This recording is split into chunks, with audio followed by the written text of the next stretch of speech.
Mes bras serrés, c'est vous, toutes les petites filles dans le silence. Mon cou, ma nuque penchée, c'est vous, tous les enfants dans le silence. Mes jambes bancales, c'est vous, les jeunes hommes qui n'ont pas pu se défendre. Ma bouche tremblante mais qui sourit aussi, c'est vous, mes sœurs inconnues.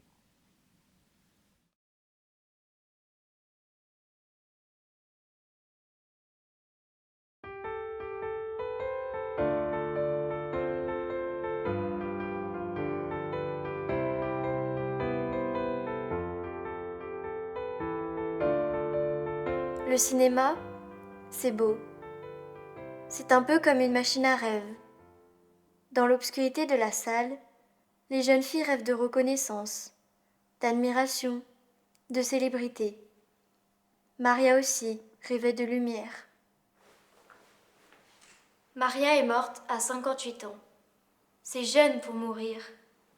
À mon âge, elle rêvait peut-être déjà de faire du cinéma. Peut-être parce que son père faisait du cinéma et qu'il ne s'occupait pas vraiment d'elle. Peut-être qu'elle voulait l'impressionner. Peut-être qu'elle voulait qu'il l'admire. Peut-être parce qu'elle voulait prouver à sa mère qui ne l'aimait pas qu'elle était capable. Ou peut-être parce qu'elle aimait le cinéma, tout simplement. Alors, quand un jour on lui propose un film avec le célèbre Marlon Brando et le grand Bertolucci, quand son agent lui dit qu'un premier rôle face à Marlon Brando, ça ne se refuse pas, elle dit oui. Et puis c'est le scandale. Le scandale, c'est ce qui se voit bien. Dans les journaux, les médias, le film est interdit en Italie. On débat sur le caractère pornographique ou pas, sur les scènes qui choquent ou pas. Et puis, il y a l'envers du décor. Celui qu'on préfère cacher, atténuer, nier. Celui qu'on aimerait voir disparaître. Celui qui nous emmure dans le silence. C'est Vanessa Schneider, la cousine de Maria, qui nous le raconte. Parfois, tu oses une protestation auprès du réalisateur. 14 heures de tournage par jour. C'est trop. Bertolucci te répond sèchement, sans même te regarder dans les yeux. Tu n'es rien, je t'ai découverte. Va te faire foutre. Il, Bertolucci, enchaîne les prises. Mais il n'est toujours pas satisfait. Il lui manque quelque chose. Un degré de plus dans la violence sexuelle. Un événement paroxystique, à la limite du supportable, qui fera du film un véritable objet de scandale. Moteur. Maria et Marlon sont allongés par terre, habillés. Soudain, Brando te retourne, baisse ton jean. Tu te débats, tu cries, tu pleures. Tu sors du tournage broyé. Tu as compris que cette prise te marquera à jamais, comme un tatouage raté que l'on passe ensuite sa vie à essayer de cacher. Elle s'appelait Maria Schneider.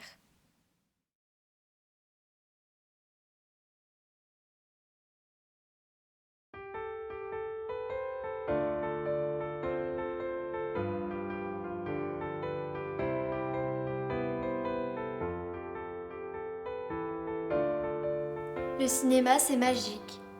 C'est un peu une machine à paillettes, qui récompense et donne des prix au nom de la grande maison du cinéma.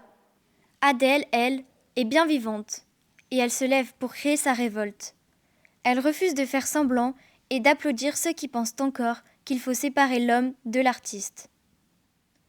Adèle, elle a 11 ans quand elle commence à faire du cinéma. Un premier film avec le réalisateur Christophe Ruggia qui s'appelle Les Diables. Mais c'est le diable qu'elle rencontre. Le diable qui a 25 ans de plus qu'elle. Le diable qui pense qu'il a tous les droits sur une fillette. Le diable qui emprisonne à jamais les rêves des enfants. Adèle, elle a voulu tout lâcher, traumatisée par ce tournage sous l'emprise du diable. Et puis, elle a rebondi, comme une nouvelle naissance grâce à Céline Sciamma. Et elle a prouvé au monde entier son talent d'actrice en gagnant de nombreux prix, dont 2 Césars de la meilleure actrice. Et puis un jour, Adèle s'est levée. Et puis un jour, Adèle s'est cassée. Et puis un jour, Adèle a parlé. Et puis un jour, Adèle a dénoncé le diable. Pour que plus jamais les enfants aient peur sur un plateau de tournage. Pour que plus jamais les enfants soient brisés au nom de la liberté artistique.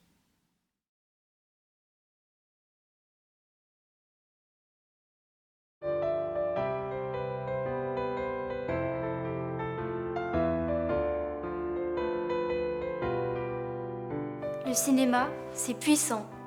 C'est aussi un moyen de prendre la parole. Dans l'obscurité de la salle, les jeunes filles devenues femmes ne veulent plus se cacher. Judith, elle aussi est devenue forte et elle parle pour briser le silence. Son court-métrage, Moi aussi, est montré au Festival de Cannes, devant ceux qui font du cinéma qui fait rêver. Judith, elle a mon âge quand elle commence à faire du cinéma. Elle rêve d'être actrice depuis qu'elle a 8 ans, ou peut-être fermière. Finalement, ce sera actrice. Elle rencontre Benoît Jacquot sur le film Les Mendiants. C'est l'été 86. Judith entre en 3e en septembre. Son copain vient la chercher à la sortie de l'école. Il l'emmène au cinéma. Il l'emmène dans son appartement. Il a 25 ans de plus qu'elle. Elle devient dépendante. Elle croit que c'est ça l'amour. Ça va durer 6 ans. 6 ans d'une enfance brisée dans un monde d'adultes. Judith, elle a écrit un livre après avoir réussi à quitter Benoît Jacquot. Elle parle de l'après. Courir sans s'arrêter, courir pour s'échapper, courir pour oublier. Avec une petite fille imaginaire, Odile, métaphore de l'enfance volée. Voilà, je suis partie. Je le sens dans tout mon corps. Nous sommes très loin. Je ne suis plus une voleuse, non. Je vole. Dans cet autour qui, enfin, ne s'acharne plus sur moi. Je sais maintenant qui je suis. Cette personne, cela t'étonnera peut-être, tu ne la connais pas. Elle rit, elle court, elle plonge dans l'eau, mais jamais ne coule. Elle a des ailes, elle vole, mais jamais on ne l'attrape tellement elle est invisible. Oui, je ne suis plus moi, celle que tu connais. Tu ne pourras plus me croiser dans la rue et me voir sans être vue. Cette lettre pour te dire ça. Mes yeux se sont ouverts sur Odile, un jour, dans une boulangerie. Depuis, je vois. Il a fallu presque 30 ans à Judith pour briser le silence. C'est le livre de Vanessa Springora, Le consentement, qui lui a fait prendre conscience qu'il ne fallait plus se taire. Aujourd'hui, Judith, elle parle. Elle parle partout pour raconter, pour témoigner, pour aider. Et elle se bat pour que ça n'arrive plus jamais. Elle se bat pour que tous les enfants puissent dire stop, pour que tous les enfants se sentent en sécurité partout. Elle se bat pour que la loi soit respectée, pour donner sa force à toutes les femmes invisibles. En 2024, Judith écrit une lettre à sa fille qui se termine comme ça. Je sais, il se fait tard, mais je viens de comprendre. Ce truc, le consentement, je ne l'ai jamais donné. Non, jamais au grand jamais. Alors, il est temps. Le désespoir de ma faiblesse passée, le désespoir de mon enfance volée, a trouvé sa voie. C'est l'histoire d'une fille de 14 ans, à Paris, dans les années 90.